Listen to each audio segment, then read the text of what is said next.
ಮಾಡ್ತೇವೆ ಅಂದ್ರು ಏನೂ ಆಗಲಿಲ್ಲ. ನಾವು ಅಧಿಕಾರಿಗಳೆಲ್ಲ ಸ್ಥಳಕ್ಕೆ ಕರೆಸಿ ಮಾತಾಡಿ ಆದರೂ ಏನೂ ಪ್ರಯೋಜನ ಆಗಲಿಲ್ಲ. ಅದಕ್ಕಾಗಿ ಎಲ್ಲ ವಯೋವೃದ್ಧರು ಸಹ ನಮ್ಮ ಸ್ಟ್ರೈಕಿಗೆ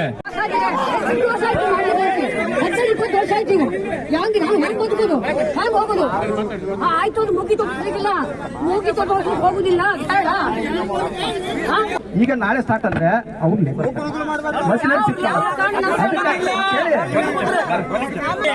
ನಾನು ಪಬ್ಲಿಕ್ ಹೇಳ್ತೀನಿ, ನಮ್ಮ ತಹಸೀಲ್ದಾರ್ ಸಾಹೇಬ್ರಿಗೆ ಹೇಳ್ತೀನಿ.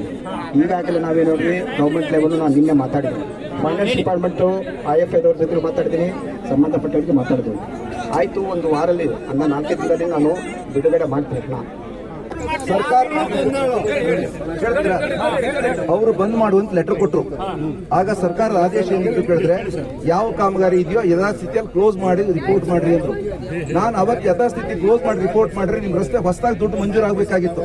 ನನಗೆ ಈಗಾಗಲೇ ನಿಮ್ಮ ಕೂಗನ್ನ ನಾನು ಇಲ್ಲಿ ಬಂದಾಗಿಂದ ಕೇಳ್ತಾ ಇದ್ದೀನಿ. ನನ್ನ ಇದಕ್ಕೆ ಲಾಸ್ಟ್ ಟೈಮು ನೀವು ಎಲ್ಲ ಬಂದಿದ್ರಿ ನನ್ನ ಕಡೆ, ನಾನು ಅವಾಗ ಕೂಗಿದೆ ಮತ್ತೆ ಮಾತಾಡಿದೆ.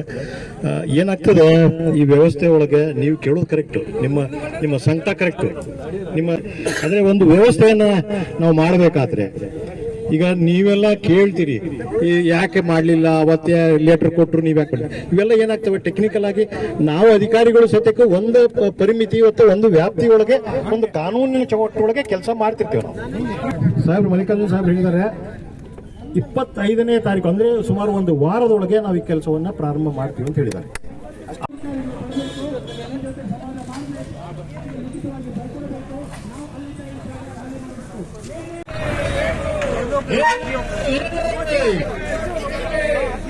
ರಸ್ತೆ ಅಭಿವೃದ್ಧಿ ಮಾಡಲು